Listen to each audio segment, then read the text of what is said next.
Good morning everyone. Today we are going to learn a poem from Unit 3. The poem's topic is Lines Written in Early Spring. It was written by William Wordsworth. Lines written in early spring. இதனுடைய meaning என்ன அப்படின்னு பார்த்தோம்னா வசந்த கால தொடக்கத்தில் எழுதப்பட்ட வரிகள். William Wordsworth அப்படின்றவர் வந்துட்டு he was a nature poet. இந்த பிக்சரில் இருக்கார் இல்லைங்களா, இவர் தான் William Wordsworth. he was a nature poet. Let's see the poem stanzas. Stanza 1. I heard 1,000 blended notes. While in a groove I sat reclined. In that sweet mood when pleasant thoughts bring sad thoughts to the mind. I heard 1,000 blended notes. While in a groove I sat reclined. Reclined அப்படின்னா சாஞ்சு, அதாவது சாஞ்சு உட்காருவோம் இல்லையா. I sat reclined. sat அப்படின்றது SATEன்னு கொடுத்துருக்காங்க. இது வந்துட்டு ஓல்டன் இங்கிலீஷ் ஸ்பெல்லிங், சரிங்களா. இப்போ மாடர்ன் இங்கிலீஷ் ஸ்பெல்லிங் வந்துட்டு SAT, அதாவது சிட்டுடைய பாஸ்ட் டென்ஸ் சாட் யூஸ் பண்ணுறோம் இல்லைங்களா, SAT. அதனுடைய ஓல்டன் இங்கிலீஷ் ஸ்பெல்லிங் தான் இந்த SATE அப்படின்றது. ஸோ ஐ சாட் ரிக்ளைன்ட் அப்படின்னா நான் நல்லா சாஞ்சு உட்காந்துட்டு இருந்தேன் அப்படின்றது அதனுடைய மீனிங்காக இருக்கும். இந்த க்ரூவ் அப்படின்றது வந்துட்டு ஒரு தோப்பு, அதாவது கலெக்ஷன்ஸ் ஆஃப் ட்ரீஸ் இருக்கக்கூடிய ஒரு பிளேஸ், நிறைய மரங்கள் அடர்ந்து இருக்கக்கூடிய ஒரு பிளேஸை தான் நம்ம க்ரூவ் அப்படின்னு சொல்லுவோம். அதாவது இந்த போயமில் வந்துட்டு ஸ்பீக்கர் யார் அப்படின்னு பார்த்தோம்னா வில்லியம் வேர்ட்ஸ்வர்த். அவர் வந்துட்டு அவருடைய எக்ஸ்பீரியன்ஸ் எழுதுகிற மாதிரி இதில் சொல்லியிருப்பார். தானே வந்து ஒரு ஸ்டோரி சொல்கிற மாதிரி சொல்லியிருப்பார். வில்லியம் வேர்ட்ஸ்வர்த் ஒரு நாள் போயிட்டு ஒரு க்ரூவில் வந்துட்டு நல்லா சாஞ்சு கால் நீட்டு ஃப்ரீயாக உட்காந்துருக்காரு. அந்த டைமில் ஐ ஹியர்ட் 1,000 blended notes. ஆயிரக்கணக்கான பிளண்டட் நோட்ஸ். பிளண்டட் நோட்ஸ் அப்படின்னு வந்துட்டு மியூசிக், சரிங்களா. பிளண்டட் நோட்ஸ் அப்படின்றது ஒரு மிக்ஸ்டு மியூசிக்கை தான் குறிக்கும். ஸோ அப்படி ஒரு அடர்ந்த காட்டுக்குள்ளே போய் கால் நீட்டி நல்லா சௌரியமாக சாஞ்சு உட்காந்துருக்காரு கம்ஃபர்டபுளாக. அந்த டைமில் இவருக்கு பேக்ரவுண்டில் அங்கே இருக்கக்கூடிய பேர்ட்ஸாக இருக்கலாம், இல்லைனா அனிமல்ஸாக இருக்கலாம், இல்லை அந்த காற்று ஏருடைய சவுண்டு, அந்த ப்ரீசிங் சவுண்டு, அந்த பூக்கள் அசையக்கூடிய சவுண்டு, இந்த மாதிரி சில சவுண்ட்ஸ், ஆயிரக்கணக்கான சவுண்ட்ஸ் அவர் கேட்டுட்ருக்காரு. இன் தட் ஸ்வீட் மூட், அதை வந்துட்டு அவர் ஸ்வீட் மூட் அப்படின்னும் மென்ஷன் பண்ணியிருக்காரு. In that sweet mood when pleasant thoughts bring sad thoughts to the mind. அந்த ஒரு ஸ்வீட் மூட் வந்துட்டு அந்த இசை வந்துட்டு ரெண்டு விதமான எண்ணங்களையும் இவருடைய மைண்டுக்கு கொண்டு வருது. ஃபஸ்ட்டு அந்த மியூசிக்கெல்லாம் கேட்ட உடனே இவருக்கு ப்ளசன்ட் தாட்ஸ் தான் அவருடைய மைண்டுக்கு வருது. அதுக்கப்புறம் போக போக அதே மியூசிக் வந்துட்டு இவருக்குள்ள ஒரு சேட் தாட்ஸை கொண்டு வருது. அங்கே சுற்றி நடக்கக்கூடிய விஷயங்களும் அந்த மியூசிக்கை வந்துட்டு இவருக்கு நல்ல விஷயங்களையும் கொண்டு வருது. அட் த சேம் டைம் இவருடைய மைண்டுக்கு இவருடைய லைஃப்பில் நடந்துக்கக்கூடிய சில சேட் தாட்ஸையும் ஞாபகப்படுத்துது. அது என்னென்ன அப்படின்றதையும் பார்க்கலாம். To her fair works did nature link the human soul that through me ran, and much it grieved my heart to think what man has made of man. To her fair works did nature link the human soul that through me ran. அதாவது first ரெண்டு லைனில் இவருடைய happy, அந்த சந்தோஷத்துக்கான காரணத்தை சொல்கிறாரு. அது என்ன அப்படின்னு பார்த்தோம்னா இயற்கையினுடைய படைப்பில் வந்துட்டு nature link the human soul அப்படின்னு சொல்லியிருக்காரு. அதாவது இயற்கையும் மனிதனும் ஒன்று, இயற்கையும் மனிதனும் வந்துட்டு there is a link between nature and human அப்படின்றத அந்த மியூசிக் அவருடைய மைண்டுக்கு கொண்டு வந்திருக்கு அப்படின்றத அவர் ஃபீல் பண்ணதால் அவர் ப்ளசன்ட் தாட் ஹாப்பி அப்படின்னு சொல்லியிருக்காரு. செகண்ட் 2 லைன்ஸில் பார்த்தோம் அப்படின்னா அவருடைய சோகத்துக்கான காரணத்தை சொல்லியிருக்காரு. அது என்னன்னு பார்த்தோம்னா and much it grieved my heart to think what man has made of man. So இயற்கைக்கும் மனிதனுக்குமே வந்துட்டு ஒற்றுமை இருக்குது, ஆனால் மனிதனுக்கும் ஒற்றுமை இல்லை. There is no link between man to man அப்படின்றத அவர் சேட் தாட் அப்படின்னு மென்ஷன் பண்ணியிருக்காரு. ஸோ செகண்ட் ஸ்டான்ஸாலே அவருடைய சந்தோஷத்துக்கான காரணத்தையும் அவருடைய சோகத்துக்கான காரணத்தையும் சொல்கிறார். அந்த மியூசிக் கேட்கும்போது it brings 2 kinds of thoughts, one is pleasant, another one is சேடுன்னு சொல்லியிருக்காரு. அந்த ப்ளசண்ட்டுக்கான ரீசன் வந்துட்டு there is a bond or there is a link between the nature and human சொல்லியிருக்காரு. அந்த சேட் தாட்ஸ்க்கான காரணம் வந்துட்டு there is no link between the man to man அப்படின்னு சொல்லியிருக்காரு. இயற்கைக்கும் மனிதர்களுக்கும் நடுவில் இருக்கக்கூடிய அந்த ஒரு உறவு கூட மனிதர்களுக்கும் நடுவில் இல்லையே அப்படின்னு வருத்தப்படுறாரு. Let's see the next stanza. Through primrose tufts in that sweet bower the periwinkle trailed its wreaths, and this my faith that every flower enjoys the air it breathes.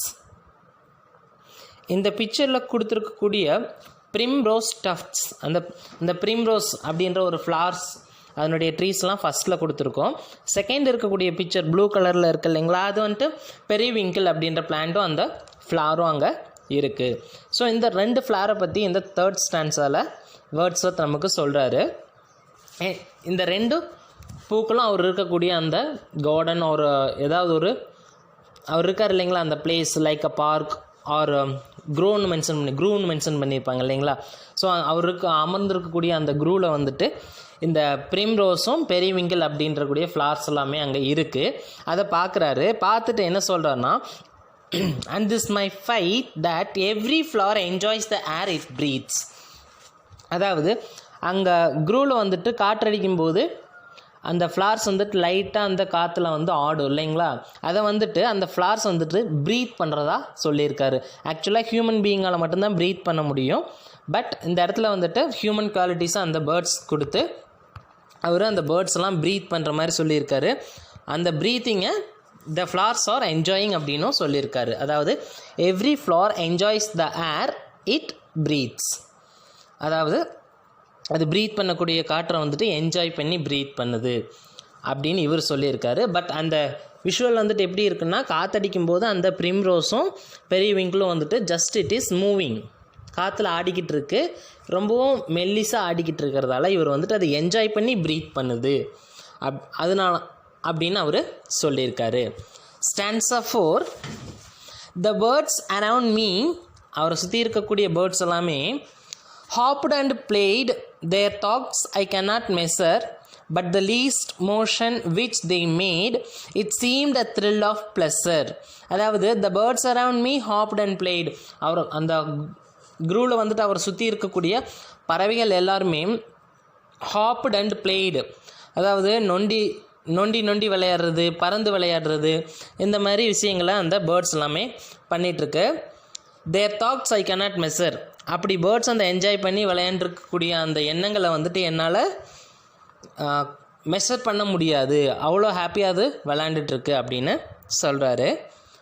But the least மோஷன்னா அங்கே இருக்கக்கூடிய அந்த பறவைகளினுடைய சின்ன சின்ன அசைவுகளையும் அவர் சொல்கிறாரு. அதாவது தேர் thoughts I cannot measureன்னு சொன்னதுக்கப்புறம் but the least motion which they made, இந்த பறவைகள் செய்யக்கூடிய சின்ன சின்ன ஆக்ஷன்ஸும் it seemed a thrill of pleasure. இந்த பறவைகள் விளையாடும் போது பார்த்தோம் அப்படின்னா அது அப்படியே நம்மளை எங்கே கொண்டு போகுதுன்னா அந்த பறவைகள் வந்துட்டு இன்பத்தின் உச்சகட்டத்தில் இருக்குது அப்படின்ற மாதிரி நம்மளை நினைக்க வைக்குது. ஸோ இயற்கையினுடைய லாஸ்ட் ஸ்டான்ஸில் என்ன சொன்னார்னு பார்த்தோம்னா, இயற்கை வந்துட்டு நேச்சர் அப்படிங்கிற ஒரு விஷயத்தை வந்துட்டு இந்த ஃப்ளார்ஸ் என்ஜாய் பண்ணுறதா சொல்லியிருந்தார். இந்த ஸ்டான்ஸில் என்ன சொல்கிறாருன்னா, நேச்சரை வந்துட்டு பேர்ட்ஸ் என்ஜாய் பண்ணுது, அந்த என்ஜாய்மெண்ட்டை பற்றி சொல்கிறதுக்கு வந்துட்டு வேர்ட்ஸே கிடையாது அப்படின்னு சொல்லியிருக்காரு. நெக்ஸ்ட் ஸ்டான்ஸில் என்ன சொல்கிறாருன்னு பார்க்கலாம். See the stanza 5. The budding twigs spread out their fan to catch the breezy air, and I must think, do all I can, that there was pleasure there. அதாவது 5th ஸ்டான்ஸால் என்ன சொல்ல வர்றாரு அப்படின்னு பார்த்தோம்னா, த பட்டிங் ட்விக்ஸ் அப்படின்றது என்னன்னு பார்த்தோம்னா, அந்த மரக்கிளைகள் இருக்குது இல்லைங்களா, அந்த கிளைகளில் இருந்து வரக்கூடிய அந்த சின்ன கிளைகளும் அதில் வரக்கூடிய இலைகளையும் தான் நம்ம ட்விக்ஸ்ன்னு சொல்லுவோம். புதிதாக வரக்கூடிய இலைகள், அதாவது ஒரு மரத்தில் கிளை இருக்கும், அந்த கிளையிலேருந்து விரிந்து வரக்கூடிய அந்த இலை, ஒரு இலை வந்துட்டு சின்னதாக இருக்கும், அப்புறம் அது வந்துட்டு வளர வளர அது விரிஞ்சு நல்லா பெரிய இலையாக மாறும் இல்லைங்களா, அந்த இலைகள் வந்துட்டு விரியறதை இவர் எப்படி சொல்லியிருக்காருன்னு பார்த்தோம்னா, the budding twigs spread out their fan. அந்த இலைகள் விரிஞ்சு வருது எதற்காக அப்படின்னு பார்த்தோம்னா, to catch the breezy air. அங்கே வரக்கூடிய தென்றல் காற்றை வந்துட்டு கேட்ச் பண்ணுறதுக்காக, என்ஜாய் பண்ணுறதுக்காக அப்படின்னு கம்பேர் பண்ணியிருக்காரு. ஸோ மரம்னு இருந்தால் கிளை இருக்கும், கிளைன்னு இருந்தால் அதில் வந்துட்டு இலைகள் வளரும் இல்லைங்களா. அதை எப்படி இவர் கம்பேர் பண்ணியிருக்காருன்னு பார்த்தோம்னா, அந்த இயற்கை காற்று, அந்த ப்ரீசி ஏர், தென்றல் காற்று வரும்போது அந்த மெல்லிசான காற்று வருது, அந்த காற்றை பிடிக்கிறதுக்காக அந்த கிளையில் இருக்கக்கூடிய இலைகள் விரிந்து வர்றதா கம்பேர் பண்ணி சொல்லியிருக்காரு. And I must think do all I can that there was pleasure there. நான் சொல்லியே ஆகணும் அப்படின்னு சொல்லிட்டு அதில் கூட தேர் வாஸ் அ ப்ளஸர் அப்படின்னு சொல்கிறாரு.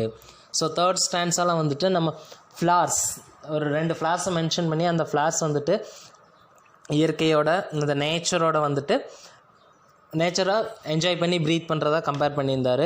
அண்ட் ஃபோர்த் ஸ்டான்ஸில் வந்துட்டு பேர்ட்ஸ் விளையாடுறத வந்துட்டு there is no words to say அப்படின்னு சொல்லிட்டு, ஐ கேனாட் மெஷர் அப்படின்னு சொல்லிட்டு, அதனுடைய சின்ன சின்ன அசைவுகள் கூட இன்பத்தின் உச்சக்கட்டத்தில் இருக்கிற மாதிரி இருக்குது அப்படின்னு சொல்லியிருந்தார். இப்போ ஃபிஃப்த் ஸ்டான்ஸில் என்ன சொல்கிறேன்னா, அந்த மரத்தில் இருக்கக்கூடிய கிளைகளில் வரக்கூடிய அந்த இலைகள் வந்துட்டு நேச்சரோட என்ஜாய் பண்ணணும் அப்படின்றதுக்காக தான் அது விரிந்து வர்றதா மென்ஷன் பண்ணியிருக்காரு.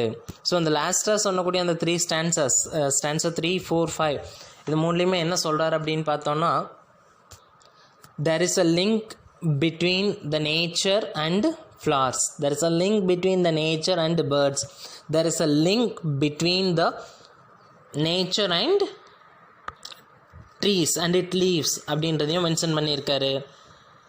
ஃபஸ்ட்டு ஸ்டான்ஸாலேயே மென்ஷன் பண்ண ஒரு விஷயம் என்னன்னு பார்த்தோம்னா, there is a link between nature and human இல்லைங்களா.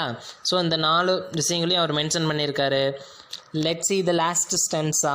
If this belief from heaven be sent, if such be nature's holy plan, have I not reason to lament what man has made of man? Last ஸ்டான்ஸில் என்ன சொல்கிறார்னா, if this belief from heaven, heaven அப்படின்றது இந்த இடத்துல God அப்படின்னு meaning தருது. If this belief from God be sent, கடவுளால் இந்த இயற்கையும் மனிதர்களும் உயிரினங்களும் படைக்கப்பட்டது அப்படின்னா, if such be nature's holy plan, இது எல்லாமே வந்துட்டு கடவுளால் படைக்கப்பட்ட இயற்கையினுடைய ஏது இல்லை ஒரு திட்டம் அப்படின்னா, அதாவது நம்ம மேலே பார்த்தோம் இல்லைங்களா, there is a link between nature and human, nature and birds, nature and flowers, nature and birds, இதெல்லாமே வந்துட்டு இயற்கையால் கடவுளால் கொடுக்கப்பட்ட ஒரு இயற்கையான நியதி. அப்படிங்கிற பட்சத்தில் வந்துட்டு நான் சோகமாக இருக்கிறதுக்கும் தேர் இஸ் அ ரீசன் அப்படின்னு சொல்கிறாரு. இந்த இடத்துல லேமெண்ட்ன்ற வேர்ட் மென்ஷன் பண்ணியிருக்காரு.